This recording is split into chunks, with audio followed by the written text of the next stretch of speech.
Praise the lord. ప్రభు పేరట మరొక దినంలోకి మీకందరికీ వందనాలు. ఈ దినము ప్రభు మన కొరకు ఏర్పాటు చేసుకున్న వాక్య భాగము లూకాసు వార్త 19వ అధ్యాయము. ఆయన సంచరించుచు యెరికో పట్టణంలో ప్రవేశించి దాని గుండా పోవుచుండెను.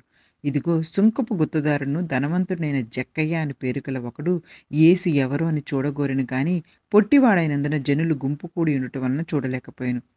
అప్పుడు యేసు ఆ త్రోవను రానయుండెను గనుక అతడు ముందుగా పరిగెత్తి ఆయనను చూచుటకే ఒక మేడి చెట్టెక్కెను. యేసు ఆ చోటికి వచ్చినప్పుడు కనులెత్తి చూచి, జక్కయ్యా, త్వరగా దిగుము, నేడు నేను నీ ఇంట ఉండవలసి ఉన్నదని అతనితో చెప్పగా అతడు త్వరగా దిగి సంతోషంతో ఆయనను చేర్చుకొనెను. అందరూ అది చూచి ఈయన పాపి అయిన మనుషుని యొద్ద బస చేయ వెళ్ళెనని చాలా సణుక్కొనిరి.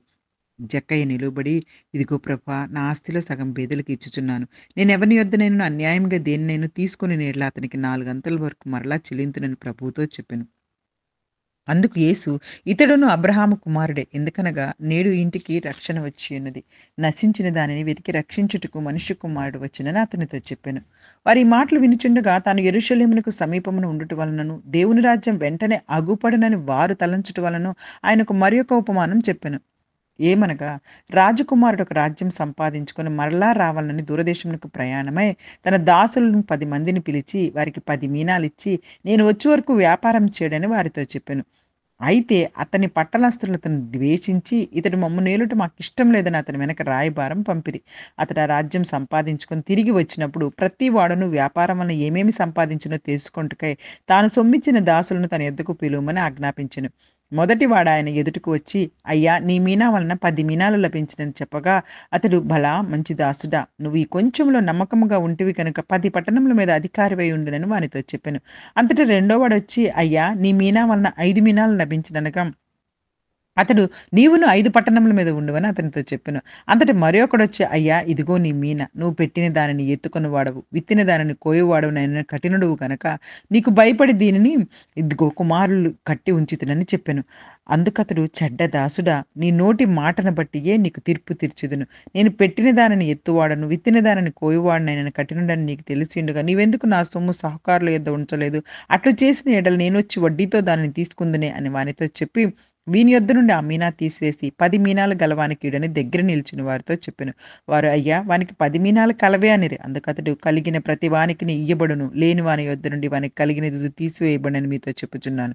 మరియు నేను తమను ఏలుట ఇష్టం లేని నా శత్రువులను ఇక్కడికి తీసుకొని వచ్చి నా ఎదుట సంహరించుడని చెప్పాను. హల్లెలూయా, హల్లెలూయా. పరిశుద్ధ దేవుడు ఈరోజు ఈ వాక్య భాగం ద్వారా మనతో మాట్లాడడానికి ఇష్టపడుతూ ఉన్నారు. మనందరికీ తెలుసు కదా, ఇక్కడ యేసుక్రీస్తు ప్రభువారు యెరికో పట్టణంలోకి ప్రవేశించి దాని గుండా వెళ్తూ ఉన్నప్పుడు అక్కడ టాక్స్ కలెక్టర్ అనమాట. అంటే సుంకపు గుత్తదారుడైన ధనవంతుడైన జక్కయ్య అనే పేరు గల అతనున్నాడు. అతనికి యేసుక్రీస్తు ప్రభువారు ఈ యొక్క పట్టణంలో నుంచి వెళ్తున్నారని తెలిసి అతను యేసుక్రీస్తు ప్రభువారిని చూడాలనుకున్నాడనమాట. యేసుప్రభు గురించి విన్నాడు అతను. కానీ ఇప్పుడు చూడాలనుకుంటూ కానీ తను చాలా పొట్టిగా ఉండటం వల్ల జనులేమో చాలామంది గుంపు కూడా ఉండటం వల్ల కనపడట్లేదు. అప్పుడు యేసు ఖచ్చితంగా ఈ త్రోవలో వెళ్తాడని తెలుసుకొని ముందు పరిగెత్తుకొని వెళ్ళిపోయి అక్కడ ఆ దారిలో ఉన్న ఒక చెట్టు మీదెక్కి కూర్చున్నాడు. యేసుక్రీస్తు ప్రభు కరెక్ట్‌గా ఆ చెట్టు దగ్గరికొచ్చినప్పుడు, "జక్కయ్య, త్వరగా దిగు, నేను నీ ఇంటిలో ఉంటాను ఈరోజు" అని చెప్పగానే అతడు త్వరగా దిగి సంతోషంతో ఆయనను చేర్చుకున్నారండి. హల్లెలూయా! హల్లెలూయా! ఇక్కడ చూసారా? ఆ రోజుల్లో అసలకి ఈ యొక్క టాక్స్ కలెక్ట్ చేసేవాళ్ళంటే ఎవ్వరికి మంచి అభిప్రాయం లేదు. టాక్స్ కలెక్ట్ చేసేవాళ్ళని పాపులుగా చూసేవాళ్ళనమాట. ఎందుకంటే వాళ్ళు రోమీలకి అనుగుణంగా మాట్లాడుతూ వాళ్ళు పరిపాలిస్తున్నారు ఆ సమయాల్లో యూదులని. కాబట్టి వీళ్ళ దగ్గర ఎక్కువ ఎక్కువ టాక్స్‌లు తీసుకుంటా ఉన్నారు. అందుకే వీళ్ళంటే చాలా చాలా వాళ్ళందరికీ కూడాను చాలా కోపము, చిరాకనమాట.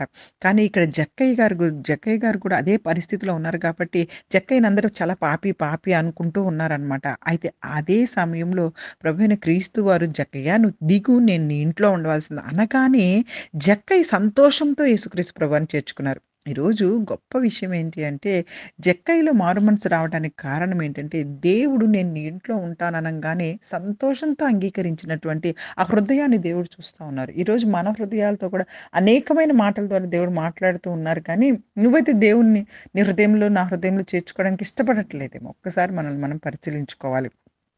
హృదయం చెడ్డ విషయాలతో నింపబడి ఉన్నప్పుడు, మంచిగా ఉన్న వాటిని చేర్చుకోలేరు కొన్నిసార్లు కదా! ఇక్కడ చూడండి పాపం జక్కయ్యకి ఎంతో ఆశ ఉన్నది.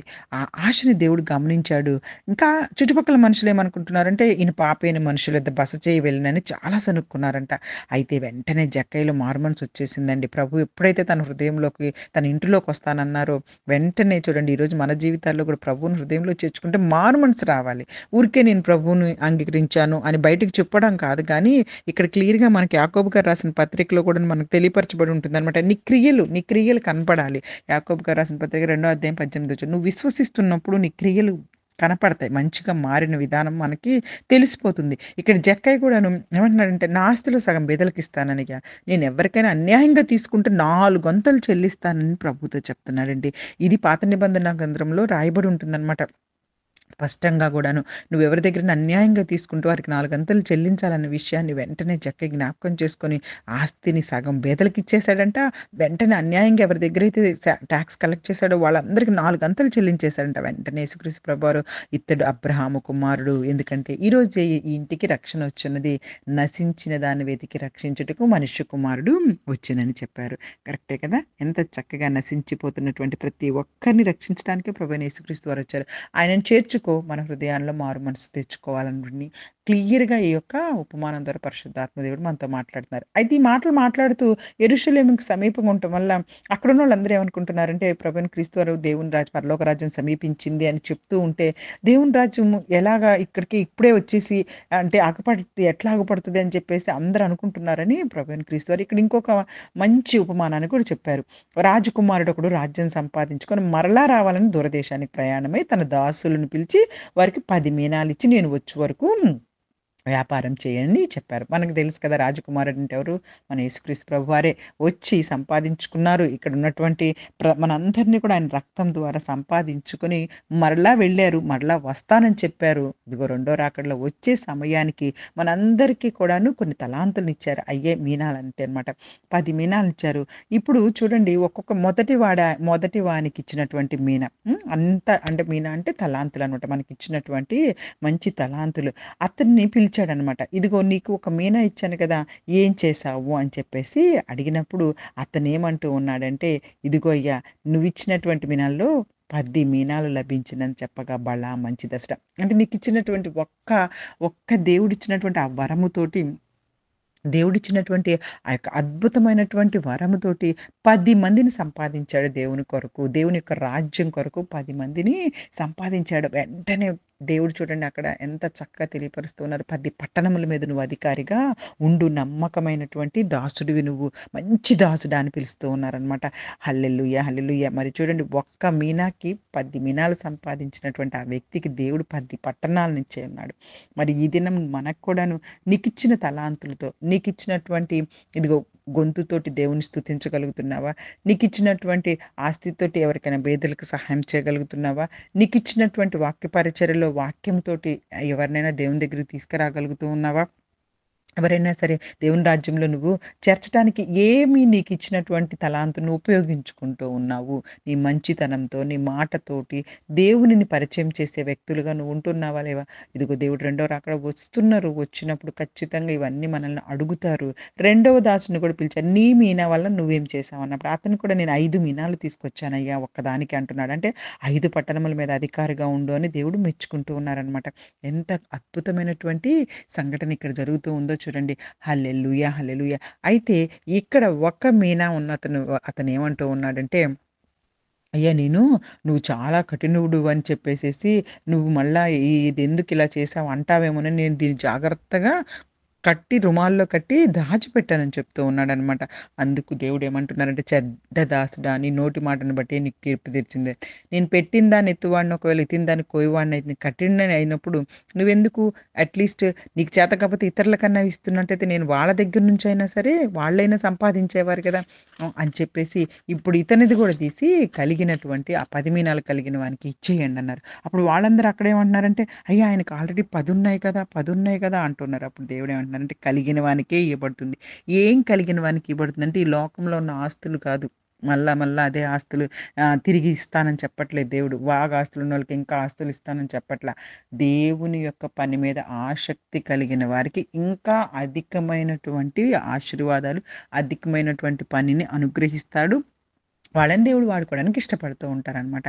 కాబట్టి మన జీవితాల్లో కూడా దేవుని రాజ్యం కొరకు మనం ఏం చేస్తూ ఉన్నాం? ఈ దినం మనల్ని మనం ఒక్కసారి పరిశీలించుకోవాలి. ఇదిగో మనకిచ్చినటువంటి తలాంతులను మనం ఉపయోగించుకునే కాలం ఇది. నీకు పాటలు పాడడం వస్తే పాటల ద్వారా దేవుని స్తుతించాలి. అలాగే మనకి ప్రార్థన చేసే శక్తి ఉంటే ప్రార్థన చేయాలి అందరి కోసము. అలాగే వాక్యం చెప్పగలిగితే వాక్యం చెప్పాలి. బో సహాయం చేసే గుణము దేవుడు మనకి ఇచ్చున్న దాన్ని బట్టి మనం కూడా సహాయం చేసే గుణాన్ని కలిగి ఉండాలి. అనేక మంది కొరకు ప్రార్థన చేయాలి. ఈ విధమైనటువంటి తలాంతులను మనం ఉపయోగించి దేవుని రాజ్యంలోకి అందరిని తీసుకురావటమే ఈ దినం మనకిచ్చినటువంటి పని. మరి ఎంతమందిని సంపాదించాము ఇప్పటివరకు?